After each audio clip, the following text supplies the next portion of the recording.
حبايب قلبي الحلوين، ازيكم عاملين ايه؟ يا رب تكونوا بخير. النهارده فيديو جديد بقراءة جديدة، والفيديو النهارده هيكون عن مين الشخص اللي بيراقبك باستمرار.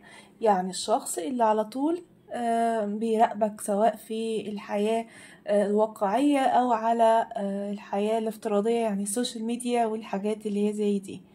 مين الشخص اللي بيراقبك باستمرار؟ مش اللي بيراقبك شوية وبعدين يسكت وبعدين يراقبك تاني او كده، لا، ده شخص بيراقبك باستمرار بقاله فترة من محيطك او من يعني الناس اللي انت تعرفهم، اصدقائك ممكن جدا.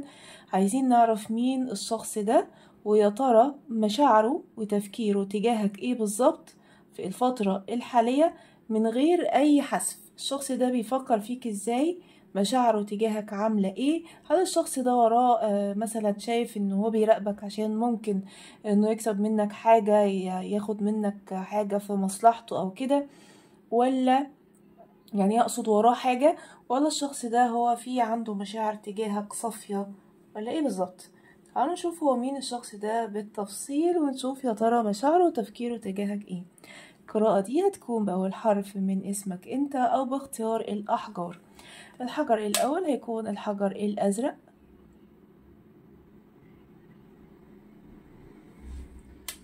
الحجر التاني هيكون الحجر الجراي،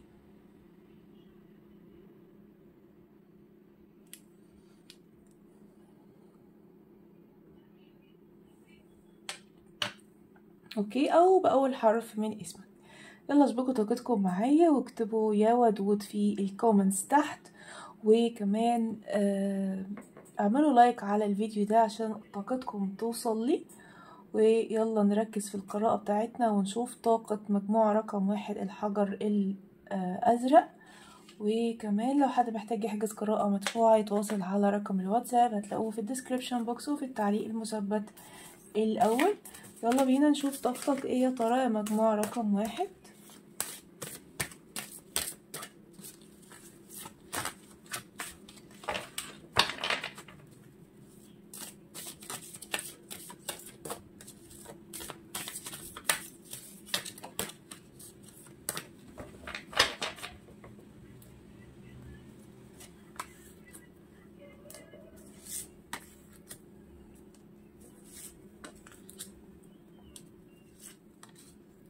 الله،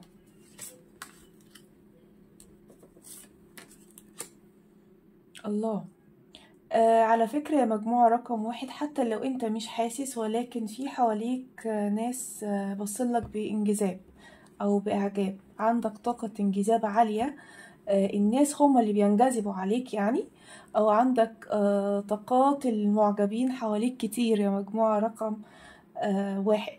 شايفة ان انت يمكن آه الفترة دي عندك حساسية زايدة شوية، يمكن الطاقة المسيطرة عليك هي الحساسية الزايدة. بقيت تاخد الحاجة على احساسك قوي، على اعصابك قوي يعني. اقل موقف ممكن مثلا حد يعمله معاك تتأثر وكده. اقل موقف برضو حلو حد يعمله معاك برضو تتأثر، ولكن بالايجاب. يعني عندك حساسية زايدة الفترة دي. شايفة كمان لنساء مجموعة رقم 1، شايفة ان انتي في اجمل اوقاتك، مهتمية بنفسك، فيكي كده جاذبية طاغية الفترة دي، بتجذب الناس ليكي. كمان شايفة انك حاليا بتبتدي تخش في طاقة او في مرحلة او في منطقة الأمان. تمام، انت بتبتدي تخش في منطقة أمان. مش لازم يكون أمان مثلا ان انت حبيت شخص او حسيت تجاهه بالأمان، لأ، أمان في حياتك عامة. ممكن يكون أمان أو استقرار مادي، ممكن تكون انت داخل عليه، أو أمان أو استقرار عاطفي ممكن جدا. بس انت داخل في حتة أو في منطقة الأمان في الفترة الحالية. شايفة ان عشان العيون عليك كتير يا مجموعة رقم 1، فانت الحسد برضو في حياتك موجود. لان انت حلو، انت حلو شكلا، وفيك كده حاجة مميزة بتميزك عن الناس اللي حواليك، وعشان كده يمكن نلاقيك شوية بتتحسد، شوية الناس بتبقى عينيهم عليك، شوية الناس بتقول مثلا طاقات عين او حسد تجاهك يعني. بص برضو هنا جايلك كارت الماجيشن. انت ماجيشن في نفسك، انت ساحر، انت شخص ساحر وبتسحر الناس اللي حواليك، ويمكن الطاقة دي مخلية الناس يعني عينيهم عليك شوية. في معجبين وفي ناس برضو بتحسد، وفي ناس غيارة، في ناس غيارة في محيطك يا مجموعة رقم 1 بتغير منك، وشايفة ان في شخص بيغير عليك في الطاقة المحيطة بتاعتك، خصوصا برضو لو انتي امرأة. في ناس بتغير منك، وفي شخص بيغير عليكي. شايفة المستوى المادي او العملي برضو بيبتدي ان هو يتحسن، والوضع يكون احسن من الاول. بصراحة مجموعة رقم 1 شايفة ان انت وضعك رايح في منطقة حلوة قوي، و... و... وحياتك رايحة لطاقة استقرار وأمان أكتر من الأول، وطاقة اعتدال. ولو أنت كنت بتعاني من مشكلة صحية، فأنت برضو طالع أو رايح لطاقة الاستشفاء. أنت جايلك طاقة استشفاء في كل حاجة بإذن الله. أنت ممكن تكون من برج الجدي أو الحمل أو العقرب، أو عندك رقم 3 في تاريخ ميلادك. في رقم 3 عندك في تاريخ ميلادك، ممكن على فكرة يبقى 23، ممكن 13، في رقم 3. تمام، اوكي. يلا بقى بينا نشوف الشخص اللي بيراقبك باستمرار ده. استمرار كل يوم لازم الشخص ده يراقبك، لازم يعرف اخبارك، ما ينامش كده، ما يرتاحلوش بال كده غير لما يعرف اخبارك، ويعرف انت حياتك عملت ايه النهارده، وفيك ايه او ايه اللي حصل او كده. هنشوف مين الشخص اللي بيراقب مجموعة رقم 1 باستمرار.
عندي طاقة برج الحمل وبرج القوس وبرج الدلو، برج الجوزاء، برج الجدي، العقرب، الحوت. في أبراج كتيرة صراحة، أقوله لكم تاني عشان ما تتلخبطوش. برج الحمل، القوس، الدلو، الجوزاء، الجدي، العقرب، الحوت. اوكي. الشخص اللي بيراقبك باستمرار ده عامل ازاي؟ اولا الشخص ده في طاقة انه على طول هتلاقيه سريع الكلام، سريع الحركة، متهور، شجاع، جريء، لا يخشى احد. الشخص ده ما بيهموش، يعني حتى لو في مشكلة مثلا في شغله ومديره قدامه ما بيهموش. شخص ماشي بقواعده وقوانينه هو، واللي هو شايفه واللي هو عاوزه واللي هو مرتاح له. شخص يعني بيعمل اللي هو عاوزه او بيعمل اللي في دماغه زي ما تيجي تيجي. عارفين الاشخاص اللي هي كده دي؟ انا ما بفكرش قبل ما بعمل الحاجة، انا بعمل الحاجة وبعد كده اندم عليها. لكن ما عنديش حتة فكرة التفكير ده، او ان انا اقعد كده اختار مثلا حاجة او اعمل حاجة او ابحث عن حاجة انا عاوزة اعملها. لا، انا جت في دماغي فكرة، يلا مش لازم ابحث ومش لازم ادور ومش لازم اعمل. انا اعجبت بالشخص ده، انا خلاص اعجبت بيه، يعني مش هقعد بقى آه يعني اللي هو اسلوب اني اتقل بقى ومبينش الكلام. لا، ده هتلاقي الشخص ده على طول باين في وشه الاعجاب، باين في تصرفاته، باين في جنونه، باين في طريقته في التعبير مثلا عن اللي جواه، بيبان على الشخص ده. فالشخص اللي بيراقبك باستمرار يا مجموعة رقم واحد، تقريبا مجموعة رقم واحد عارفينه، انت عارفه، لان الشخص ده استحالة يكون مستخبي ورا وش تاني او ما بيبينش اللي جواه او مشاعره. لا، ده شخص صريح وواضح من اولها، واللي في قلبه على وشه، يعني اللي في قلبه بيبان على تعابير وجهه. الشخص ده طبعا من محيطك، ممكن يكون من شغلك، ممكن يكون من جيرانك، من اهلك، قرايبك يعني، صديقك، زميلك، صديق زميلك، صديق من بعيد، يعني ايا كان، المهم ان الشخص ده من محيطك. كمان هتلاحظ على الشخص ده الفوضوية شوية. هتلاقي دايما لو انت بتقعد مع الشخص ده او بتشوفه، هتلاقي باله في كذا حاجة، بيتكلم في كذا حاجة مع بعض. يعني ممكن يقولك انا النهاردة صحيت من النوم كلت، كان نفسي اروح اجيب مثلا اي حاجة يعني كده، وانا امبارح كنت مش عارف مثلا عايزة اروح مثلا اسافر. يعني بيبقى دماغه في كذا حاجة مع بعض، ويجي يحكي لك الكلام ده ورا بعضه، حاجات ملهاش علاقة ببعض. اوكي، باله بيبقى في كذا حاجة سوا. لو هو عندك مثلا على السوشيال ميديا، هتلاقيه الشخص ده على طول اونلاين، او على طول اكتف، بيعمل بيحط مثلا آراءه مثلا على الحاجات، بيعمل اي حاجة، المهم ما بيقعدش ساكت. في ناس بتبقى اونلاين بس ساكتة، ما بتعملش حاجة، واللي يكلمها بس هو اللي ترد عليه. لكن ده تلاقيه بيتكلم مع كذا حد مع بعض، وبينزل مثلا كذا حاجة على السوشيال ميديا واكتف. اوكي. كمان الشخص ده تعرفه انه عصبي، عنيد، غيور غيور غيور. طب تعرف حتة غيور دي ازاي؟ طبعا لو انت ليك معاه كلام وهو اصلا الكراش بتاعك، فهتلاقيه دايما عنده حتة الغيرة دي او بيبينها. كمان هتلاقي الشخص ده متمكن من عمله، وشخص نشيط، و... والعمل شيء مهم جدا في حياته يعني. ده طبعا لو هو معاك في العمل هتلاحظ ده عليه. آه هتلاقي برضو الشخص ده سريع الرتم، يعني بسرعة بيعمل كل حاجة بسرعة، بيخلص حياته، يعني على طول بيحاول ان هو ينجز. شخص شغوف بالحياة وشغوف بكل حاجة جديدة، بيحب يبقى في مغامرات، ويحب اي حاجة فيها مغامرات، فيها سفر، فيها شيء جديد، فيها شيء غامض، هو بيعشق الكلام ده. بيشتغل ممكن كذا حاجة مع بعض. وعلى فكرة الشخص ده عنده معجبين كتير وصحاب كتير. آه ممكن برضو نقول ان الشخص ده عنده حتة ادمان على حاجة، مثلا الشخص ده بيدخن، مش قادر انه يبعد عن التدخين، مثلا هو رجل او كده، يعني في حاجة هو متعود عليها او في حياته لازمة. اوكي. طيب، عايزين نقول ان الشخص ده ممكن يكون بيشتغل طبيب، بيشتغل حاجة على السوشيال ميديا، او نجم، او شخص مشهور، بيشتغل في العلاقات الدولية والسفر والعلاقات مع الدول الأخرى. ممكن يكون بيشتغل محامي،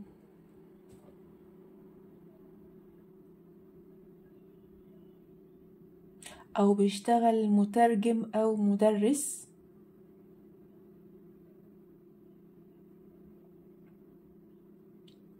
أو بيشتغل حاجة هو الحاجة دي هي البيزنس بتاعه، أو هو صاحب الحاجة دي، هو صاحب المكان. أوكي. طيب، كمان الشخص ده ممكن يطلع من برج الأسد،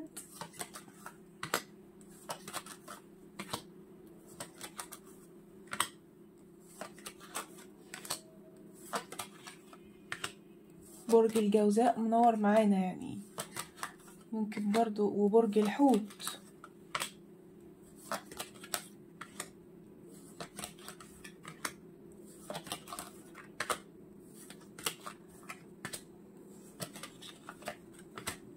الشخص ده ملامحه عربية، يعني مش هتلاقيه الشخص اللي عيونه خضراء او عيونه ملونة والحاجات دي، لا، الشخص ده تلاقي عينيه سودة، حواجبه سودة، شعره اسود، بشرته متوسطة او قمحوية. ملامح العربية. اوكي. ممكن يكون الشخص ده لبعض الطاقات من جنسية تانية غير جنسيتك، ولكن جنسية عربية برضو يعني، او هو مثلا دلوقتي في بلد تانية غير البلد اللي انت وهو منها، ممكن جدا.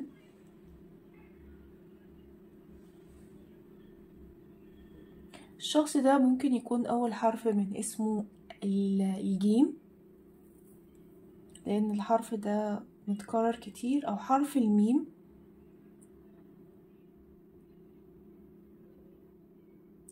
او التاء او الدال او الالف او الفاء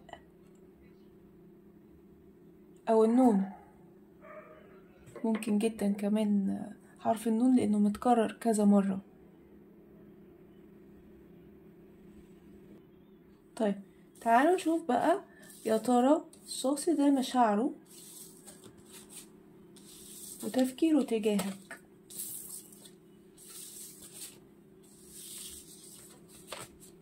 ترى مشاعره وتفكيره تجاهك اخبارهم ايه؟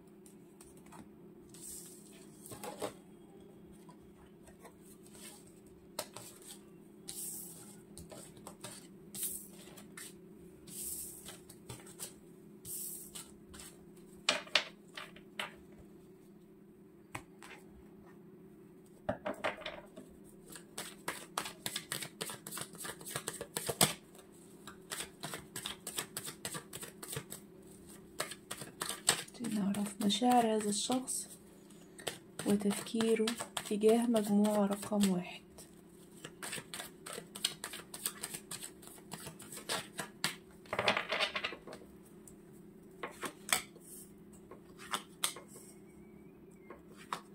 على فكرة الشخص ده لسه ما اعترفلكش بمشاعره، هو بيراقبك باستمرار بس لسه ما اعترفلكش بمشاعره. بيبان في عينيه، بيبان في تعاملاته معاك ان هو معجب بيك، ان هو بيفكر فيك مثلا انك مهم في حياته، بس ما قالش بلسانه الكلام ده. تمام.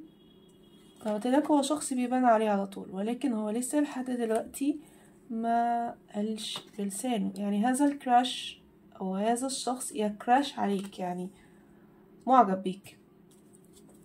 تمام، معجب بيك ولكن لسه ما صرحش بمشاعره بمشاعره تجاهك.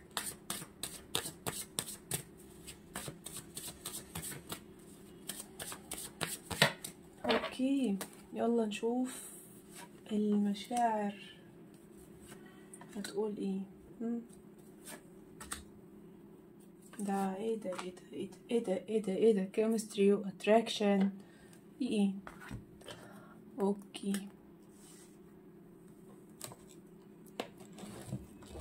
طيب اولا الشخص ده بيغير عليك، في طاقة غيرة قصادي واضحة جدا منه تجاهك.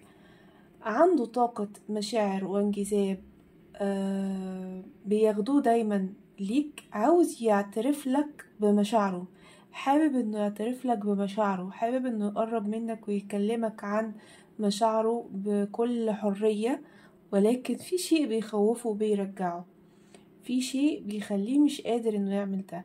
ممكن يكون مستواك الاجتماعي انت اعلى منه، ممكن يكون الشخص ده مش حاسس ان انت معجب بيه او منجذب ليه او في عندك مشاعر تجاهه، فبيخاف انه يعترف لك او يقولك، ولكن هذا الشخص 100% يريد الاعتراف بمشاعره تجاهك. والشخص ده مش قادر يعمل الخطوة دي لحاجة، في حاجة هو مش قادر يعملها، هو عاوز انه يعترف. يعني غير الناس اللي بتبقى هو مش عايز يعترف، هو حابب ان هو يراقب من بعيد لبعيد. لا، الشخص ده حابب ان هو يعترف بمشاعره تجاهك، ولكن في حاجة بترجعه بتخوفه، في حاجة قلقاه، في حاجة مخلياه في طاقة القلق دي، مش قادر حاليا انه يعمل الخطوة دي، خايف. وهقول لكم برضو على حاجة ممكن تكون في طاقة حد منكم، الشخص ده خايف يقرب، خايف يعترف لما تكونش توقعاته فيك زي اللي هو راسمها. يعني انا مثلا معجبة بشخص، انا شايفة ان الشخص ده ممكن يكون شخص حنين، شخص رومانسي مثلا، ولكن انا خايفة اني اقوله عشان ممكن توقعاتي دي تبقى غلط. هو خايف من الموضوع ده، ان توقعاته تطلع غلط، ولكن هو معجب بيك وعاوز يعترف لك جدا بمشاعره، ومش قادر على مش قادر يقاومك، بمعنى مش قادر على انه يقاومك. انت حاجة لازمة في حياته، انت حاجة لازم انه يعرف اخبارك، انه يشوفك، انه يراقبك من بعيد، انه يطمن عليك، انه يشوفك اونلاين ولا لأ، انه يشوفك مثلا في الشغل مثلا، رحت شغلك النهاردة ولا لأ، طب غبت ليه. يعني اخبارك كلها بتبقى في فكره، عاوز يعرف كل حاجة عنك، وابتدى ان هو ميبقاش قادر على مقاومتك، انت حاجة جذابة قوي بالنسبة ليه. بيفكر فيك حلو قوي، بيشوفك انك شخص ذوق، انت عندك ذوق وعندك كده ثبات وهدوء وشخصية موثوق منها. هو بيحس ان انت شخص موثوق منه، وشخص بتضيف للناس اللي معاك في حياتك، انت بتضيف ليهم مش بتاخد منهم. فهو بيشوفك في مركزك، يعني في حاجة كده قوية، في حاجة جامدة، في حاجة حلوة. ممكن على فكرة تكون انت لبعض الطاقات مستواك المادي او مستواك الاجتماعي اعلى منه، فعشان كده هو خايف. اوكي. بيفكر تجاهك على طول، انه عنده شغف ليك، انه عنده حتة انجذاب تجاهك. بص زي كأنك وردة بتجذبه على طول، عاوز انه يبصلها، حاجة حلوة، حاجة جميلة، عاوز انه يكون معاها، عاوز يبصلها، عاوز يشوفها. وعلى فكرة على طول عنده شغف تجاهك، معنى ذلك ان انتم بتتكلموش على طول على فكرة، او بيكون في بينكم صلة على طول. الكراش اللي بيكراش عليك ده من على بعد شوية، مجموعة رقم 1، لانه على طول عنده طاقة شغف تجاهك، عاوز يشوفك، عاوز يكلمك، عاوز يكلمك حتى لو بالصدفة بأي حجة. كده في طاقة شغف تجاهك. تمام. دايما بيفكر فيك انه، او في بعض الاحيان ما بيجي يفكر فيك بيفكر انه انت طاقتك او جاذبيتك عالية عليه، فهو لو جه اعترف لك بمشاعره او قالك على مشاعره ممكن انت ما تتقبلوش. عارفين الحتة دي؟ هو مش واثق في نفسه جنبك على فكرة. تخيل بقى، يا مجموعة رقم 1، الشخص ده مش واثق في نفسه جنبك، وشايفك انت حاجة حلوة قوي واوفر قوي، وحاجة جميلة قوي عليه. بس الشخص ده حقيقة مشاعره تجاهك هو طاقة الانجذاب والغيرة. تمام. كمان طلع هنا برج الحمل ورقم 4، رقم 4.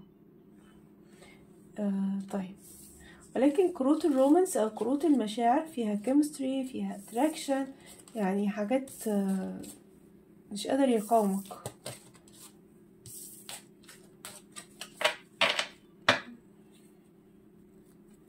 شكلكم جذابين اوي يا مجموعة رقم 1 انتوا.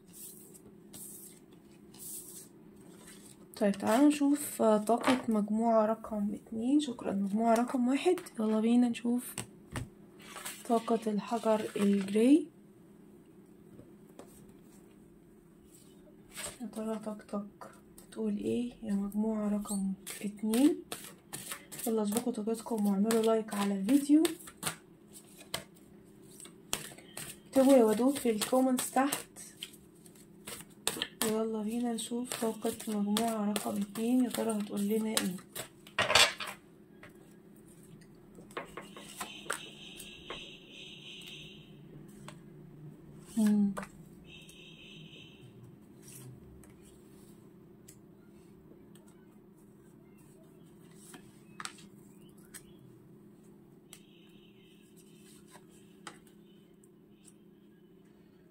انت بعد عن الناس دلوقتي. عندك طاقة ملل وقرف كده من الناس اللي حواليك، مش عاوز تتكلم مع حد، زهقت. عندك طاقة لا مبالاة، يعني ايه حصل ايه حواليك، انت عندك لا مبالاة، مين اتجوز، مين بعد، مين اتطلق، مين اي حاجة، انت كده يعني اللي هو كل تعابيرك هي واحدة. انت عندك لا مبالاة بالناس اللي حواليك او بالمجتمع اللي حواليك، انت عايز تبقى لوحدك، حابب ان انت تكون لوحدك، حابب شعور انك مش ناقص وجع دماغ. بالظبط، انت بتدور على راحتك ومش عاوز صداع. عارف الطاقة اللي انا مش عاوز وجع دماغ ووش، انا عاوز كده اكون في هدوء، انت في الطاقة دي. فانت حابب تبعد، ويمكن بتفكر اكتر في العمل او في المستوى المادي، او ان انت يعني تخلي حياتك احسن بالنسبة للمادة او المال او كده. شايفة ان انت بعدت عن الناس وعمال بقى دماغك او عقلك وتفكيرك يفكر ويلف، يفكر ويلف، طول ما انت قاعد عمال تفكر وتلف، وانت مش عارف مثلا تقول انا لاقيها منين ولا منين. في حاجات كتير كده حواليك بتحصل لك تقول انا لاقيها منين ولا منين، ومحتار بين حاجتين، محتار بين قلبك وعقلك، مش عارف بتوازن امور او بتوازن امر في بالك ومستني تاخد قرار مع نفسك، بس انت لحد دلوقتي لسه ما خدتش قرار. طب ممكن تكون من برج الميزان او برج الثور.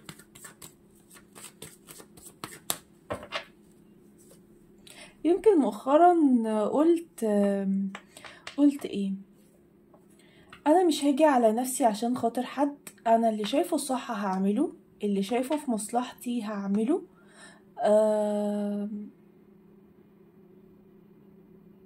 زي الكتاب بيقول ايه وانا همشي عليه. انت بقيت في المرحلة دي، مش هتيجي على نفسك عشان خاطر حد. يمكن انت كنت في مؤخرا او زمان بتيجي على نفسك، او عارف اللي هو حتة انا بعمل لك عذر علشان خاطر تبقى في حياتي. لا، انت ما بقيتش كده دلوقتي. كمان انت في طاقة روحانيات عالية، مجموعة رقم 2، طاقة روحانيات عالية وطاقة عمل وفهم للذات وللنفس. يمكن خدت حروب كتيرة قبل كده مع نفسك عشان خاطر يعني ناس معينة تفضل في حياتك، بس خلاص الموضوع انتهى. برضو طاقة التردد والحيرة في أمر انت شايل همه موجودة، انت لسه مخدتش قرار فيها ولسه لحد دلوقتي بتفكر. ممكن كمان تكون من برج العقرب.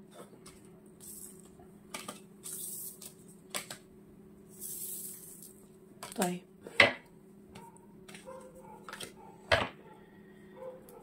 يلا بينا نشوف الشخص اللي بيراقبك باستمرار، هي مجموعة رقم 2.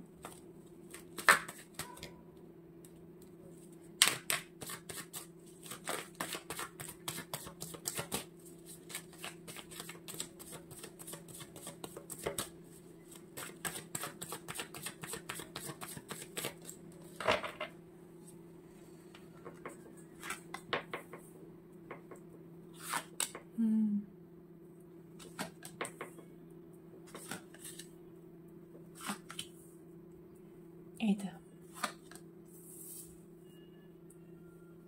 لحسن يكون مديرك في الشغل مثلا، ممكن حد ليه منصب وهيبة ومركز معاك في عملك مثلا او بره. ايه ده؟ حد ممكن مستواه الاجتماعي والمادي يكون عالي عن سنه، هو لسه مثلا شاب او حاجة ومستواه المالي والاجتماعي عالي، شخص ليه سلطة ليه مركز. الشخص ده بيراقبك باستمرار يا مجموعة رقم 2. دوروا كده حواليكم وشوفوا مين الشخص اللي الناس بتعمل له حساب، الشخص اللي كويس جدا جدا جدا ماديا يعني، وكمان اهله ناس كويسين جدا ماديا. شخص مستواه الاجتماعي راقي وحلو. منفصل على فكرة، الشخص اللي بيراقبك كمجموعة رقم 2 احتمال يكون منفصل من علاقة زواج احتمال، أو علاقة خطوبة، في كانت علاقة رسمية في حياته وانفصل عنها برضا وبدون أي مشاكل وبدون أي توترات. يعني ممكن على فكرة تلاقي ان الشخص ده انفصل ولسه يعني مش لسه يعني اللي هو حياته مع الشخص اللي قبل كده مش اللي هو اوحش حاجة او حاجة صعبة بقى وجراح وذكريات. اي نعم الانفصال عمل له جراح، ولكن هو شخص راقي جدا، خد بالك شخص راقي جدا وشخص ما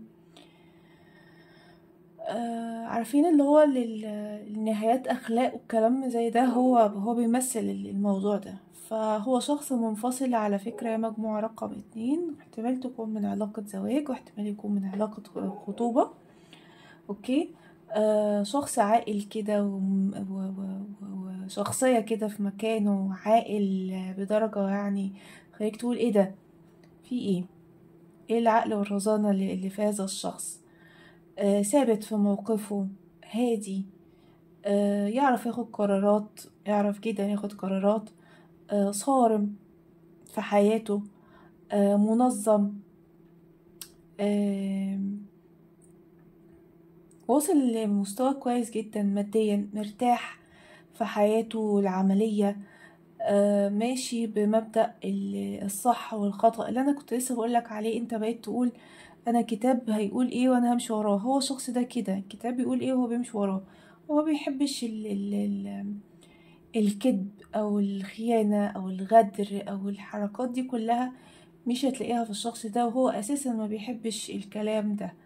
هو دايما يحب النظام ويحب الهدوء ويحب الشخصية المرتبة، الشخصية اللي محافظة على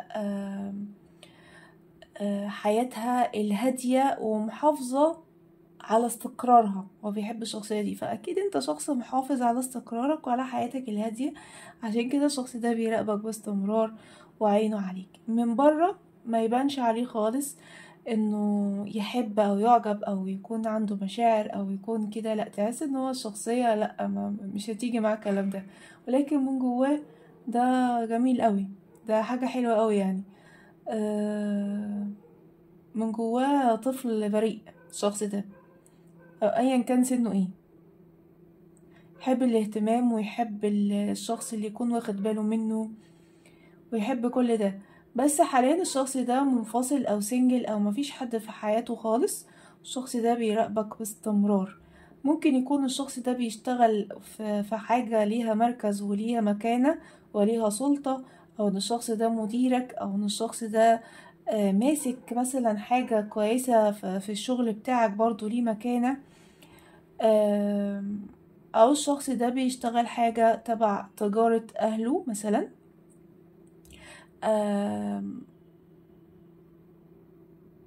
او حاجة زي اهله، يعني مثلا اهله كلهم محاميين فهو محامي، طالع زيهم، هو طالع زي اهله.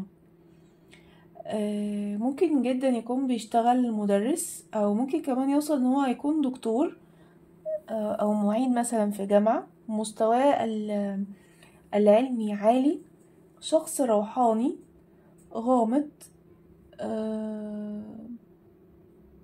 معروف في الوسط بتاعه، مشهور معروف، ليه ناس كتير قوي تعرفوا الشخص ده على فكرة.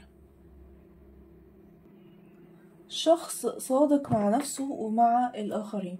طب انت لو الشخص ده هو في محيطك هتعرفه ازاي؟ هتلاقي شخص كده ثابت في مكانه، هادي، مستواه كويس جدا، بيعرف يتكلم مع جميع الأشخاص، دبلوماسي، عنده ثقة في نفسه. لما بيقعد كده بيكون شخص كده مميز وقد كلامه، وكلامه مرتب ورزين. اوكي، وممكن على فكرة يكون اكبر منك في السن بشوية. اوكي، لبعض الطاقات يعني، وتعرف عنه انه منفصل. تعالوا نشوف كده اكتر عن الشخص ده.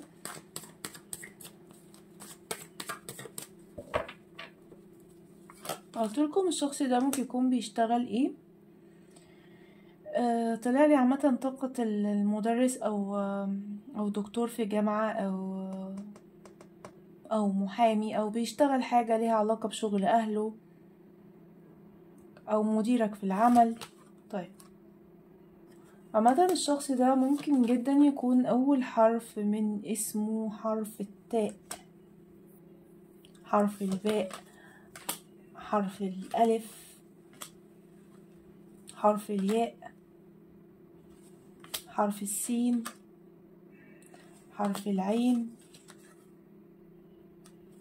حرف النون، حرف الكاف. اوكي، طيب احنا كده شفنا اوكي كده. عايزين نشوف مواصفاته الشكلية. الشخص ده ممكن يكون شكله عامة، الشخص ده جذاب، ملامحه وهيئته بيجذب الناس ليه بسرعة. ثقته في نفسه دي بتخلي الناس تنجذب ليه، لانه شخص كاريزما، شخص كده لما بيخش في مكان الناس بتبصله من الكاريزما اللي هو فيها. الشخص ده بشرته فاتحة. لو رجل فشعره مميز حلو اسود، ولو امرأة برضو فشعرها مميز وحلو اسود وطويل. والله انا شايفة ان المواصفات الجسدية يمكن اكتر الكروت هنا موضحة ان الشخص ده وزنه متوسط، و طوله متناسب مع وزنه، وبيلبس لبس شيك جدا. على فكرة الشخص ده بيلبس حاجات حلوة وملفتة، سواء رجل او امرأة. كل كروت الماجيشن والحاجات دي طلعالي، فمعنى ذلك ان هو شخص جذاب قوي يعني، جذاب جذاب. ممكن نقول بقى على ملامح الوجه. عامة لكل الطاقات الشخص ده عينه واسعة، عينه واسعة وحلوة يعني. اللي هو عارفين في عيون واسعة عادي، بس في عيون واسعة كده تجذبك، فهو من الناس دي، العيون الواسعة الجذابة الحلوة.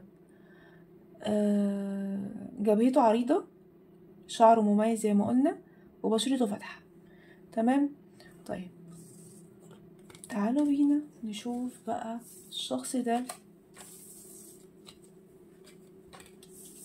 مثلا هنا طلع معايا برج السرطان وبرج الأسد والجدي والثور والعقرب والدلو. نشوف الشخص ده بقى.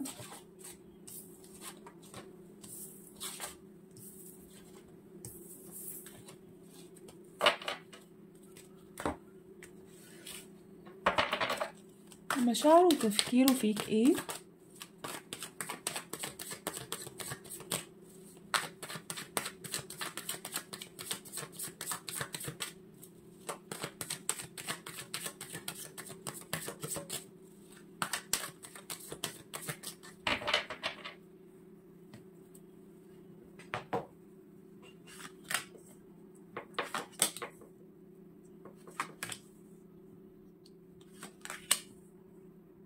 بيفكر فيك ازاي؟ اوكي، الشخص اللي انا هخلص وبعد كده هتكلم، بس انا لما بشوف الكروت ما بقدرش اسكت، مش بقدر اسكت خالص. طيب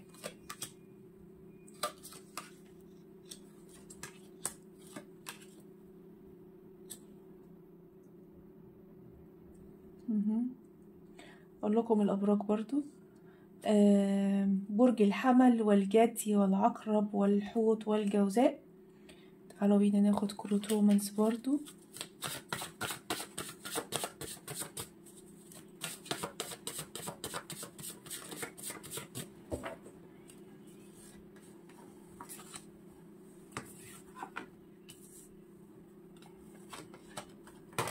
ترو لاف. اوكي، حلو حلو قوي، جميل.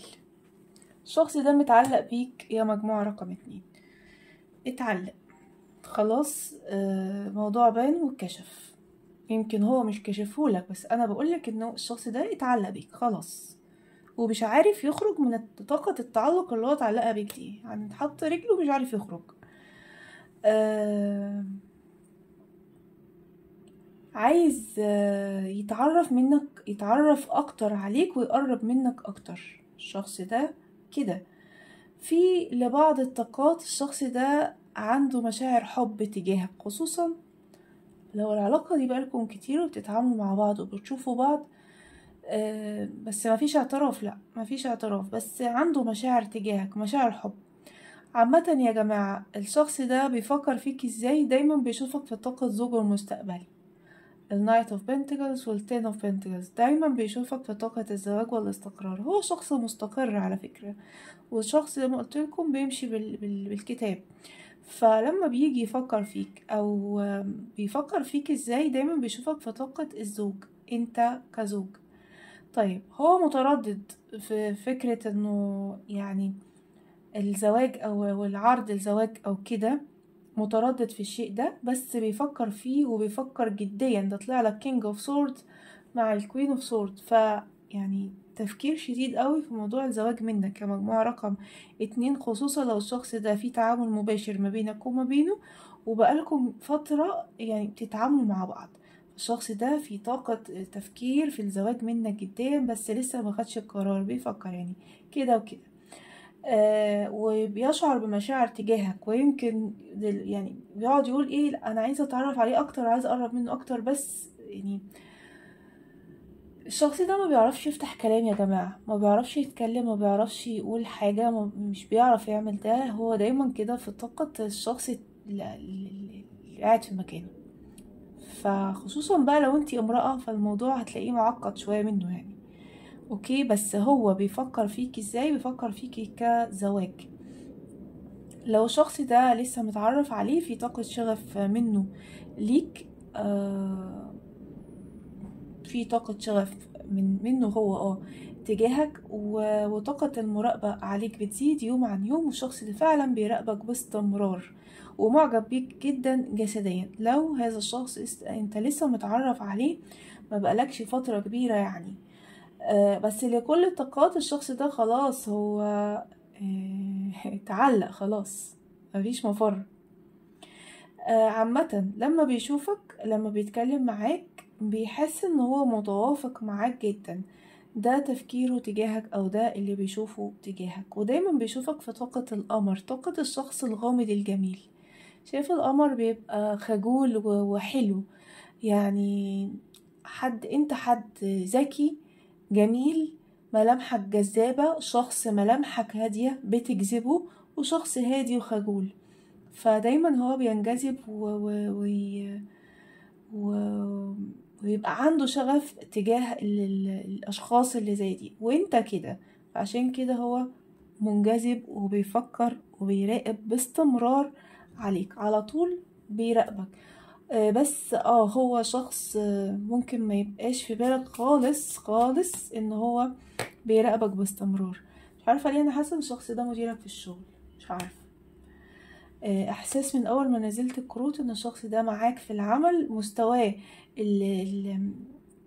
البوزيشن بتاعه اللي في العمل يمكن اكبر منك، او ان هو مديرك فعليا، فعليا مديرك يعني. بس هو عنده امل، يعني عنده امل في العلاقة دي، وعنده امل انه هو في مرحلة دراسة او في مرحلة بيوازن اموره، بس هو عنده امل ان انت شخصية مناسبة تجاهه.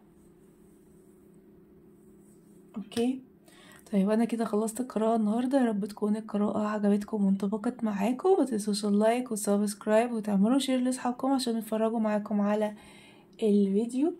ولو حد محتاج يحجز قراءة مدفوعة يتواصل على رقم الواتساب، هتلاقوه في الديسكريبشن بوكس وفي التعليق المثبت الاول. وكمان ما تنسوش تقولولي عاوزين القراءة الجاية تكون عن ايه. شكرا ليكم، باي باي.